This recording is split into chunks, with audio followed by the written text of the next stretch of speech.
Yeah, we had a scheduling issue. This happens.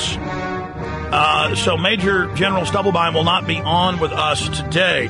We just went live, by the way, at prisonplanet.tv. So we're rescheduling he and his accomplished wife, Dr. Laibow, to Wednesday for a full hour with us because so much is happening with Codex Alimentarius. But I also wanted to do half the interview about Codex Alimentarius, that they've been to Europe repeatedly to cover the takeover of the vitamins and minerals and nutrients by this international cartel, creating this monopoly to make you get a prescription for any basic vitamins. But I also wanted to talk about the population reduction agenda and get Major General's take on that because, both of these people together make an incredible interview. But we're honored right now. I'm just going to have her on for one segment because we're going to have them both on with us on Wednesday in the fourth hour. Dr. Rima Laibow, MD, just an amazing lady. And Rima Laibow, MD, is the medical director of the Natural Solutions Foundation. She's a graduate of Albert Einstein College of Medicine. 1970, believes passionately in the right of every American to choose a personal health path that is free of government and corporate interference.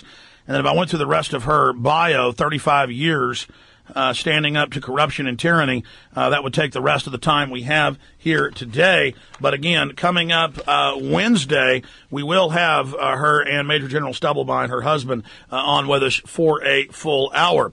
Okay, just giving us a teaser of what's currently happening. You got back in the last month, but you've been all over the world as of late from Europe, literally battling against Codex Alimentarius. For those that don't know what it is, describe what it is and then break down what we're facing and why it's so important. You bet. Codex Alimentarius is not an intestinal parasite, although it sounds like it is. It's a UN agency, and that should already get your red flags up. It's a UN agency designed to control the international trade of food. What that means is setting guidelines and standards and allowing the international industrializers of the food supply, including the genetic engineering folks, Monsanto and Bayer and the others, to set the rules as to what food needs to be and what it can't be.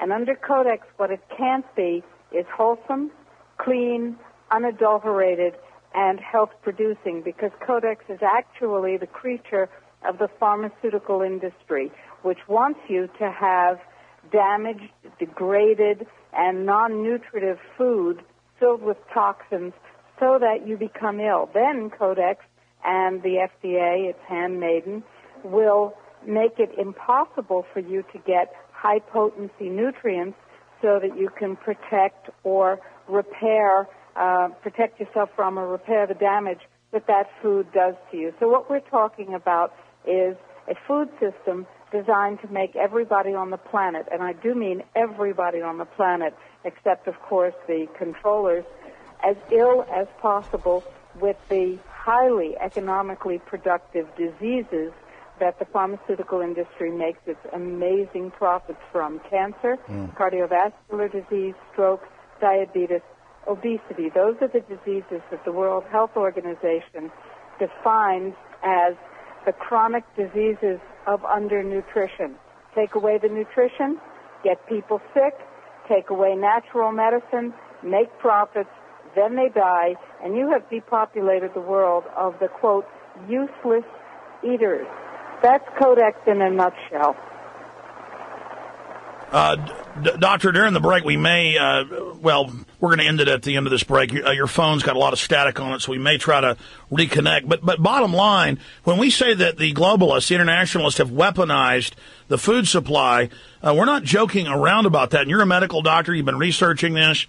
I know that doing your own separate research from mine or others, that you and General Stubblebine have found that indeed it is a population reduction plan, and it's all done through compartmentalization, and that they are indeed cornering the world food supply, buying up the heirloom seeds while building these doomsday vaults, that they know they're bringing on an environmental holocaust, while in the name of global warming, they're bringing in all this regulation and control over the general public. Can you speak to that? Well, let's talk about just genetically engineered food. Now, most of your listeners are probably in the United States. Right now, by the way, that's not static, that's torrential rain because I'm in Panama setting up a food system education program to teach farmers and non-farmers how to grow clean, non-genetically modified, wholesome food in as little as a 4-foot square area if you're not a farmer, or on your farm if you are. That's why you hear that tremendous rain. Food, let's take genetically modified food. 80 to 85% of everything that Americans typically eat contains genetically modified food components. The government of Austria last week reduced a study showing that genetically modified corn, the basis of most of our prepared foods, causes sterility in laboratory rats. Now, do you really think that's an accident?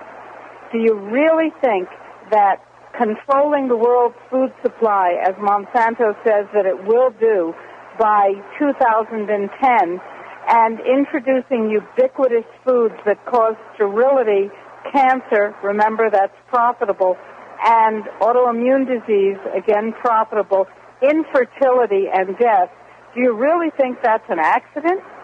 I don't. Do you really think the fact that the United States FDA refuses to allow scientific studies and automatically approves any patented genetically modified food to enter the food chain is an accident? Do you really think it's an accident that out of over 200 different types of plastics, 55, 60 years ago, they chose the only plastic that leaches estrogen-mimicking hormones that also is linked to sterility and lowered sperm counts, and everywhere in the world where it's used, not only are the mammals becoming sterile, but where that water, excreted through sewer systems, is getting into the water, most of the frogs and alligators are being born hermaphrodites. So again, everything they do targeting reproduction because they're eugenicists.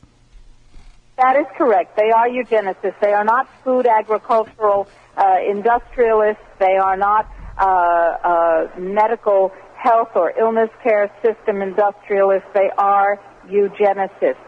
5 years ago, that would get you branded as a lunatic. Today, more and more people are realizing that they are being targeted for eugenics, slow eugenics or fast eugenics. The World Health Organization in 1985 announced in writing, and I have a copy of this document, that the purpose of the supposed smallpox eradication program that they were carrying out at that point was to induce sterility without notification in a vast number of African women to, quote, and this is the part that is in black and white, quote, eliminate 150 million excess sub-Saharan Africans. Well, I don't believe any of us is excess, and you must remember the World Health Organization, which is one of the organizations that runs Codex for the United Nations, has just been convicted in the Philippines High Court, that's their Supreme Court, of involuntarily sterilizing 3 million or more Filipino women through the use of a supposed tetanus vaccine, which actually induces sterility. What we're talking about is a multi-pronged, evil approach to getting rid of us so that they, whoever they are, and I know that you've talked a lot about who they are, Alex, so that they can control the non-renewable resources of the planet. And I have this, in fact, from the very mouth of a patient whom I treated, because as a physician I've treated some interesting people. This woman is a head of state who told me that she'd been raised to believe that it was the way of the world to eliminate the useless eaters because they were consuming their non-renewable natural resources, their resources, meaning the resources of the master class. And I said to her, did it ever occur to you that perhaps those non-renewable resources actually belong to the people who live on the land above them. And she looked at me and said, "Why, no, it never did." That's what we're dealing with, Alex. Well, General Stubblebine and I would love to talk to you at length about how this all fits together with the coming famine of 2009, the need to grow your own food in your apartment, on your backyard, or in community gardens, to purchase clean, wholesome organic food, and to push back against the genocidalists before it's too late. Well, Dr. Laibow, we're about to break. You've got your book there. You're set Wednesday, coming up in about 48 hours to be on with us for an hour. Do you have your book? Is there a better time this week where perhaps I could have you guys on for an hour and a half so we could really flesh all this out? I would be happy to rearrange my schedule on Wednesday to make sure that we have that hour and a half.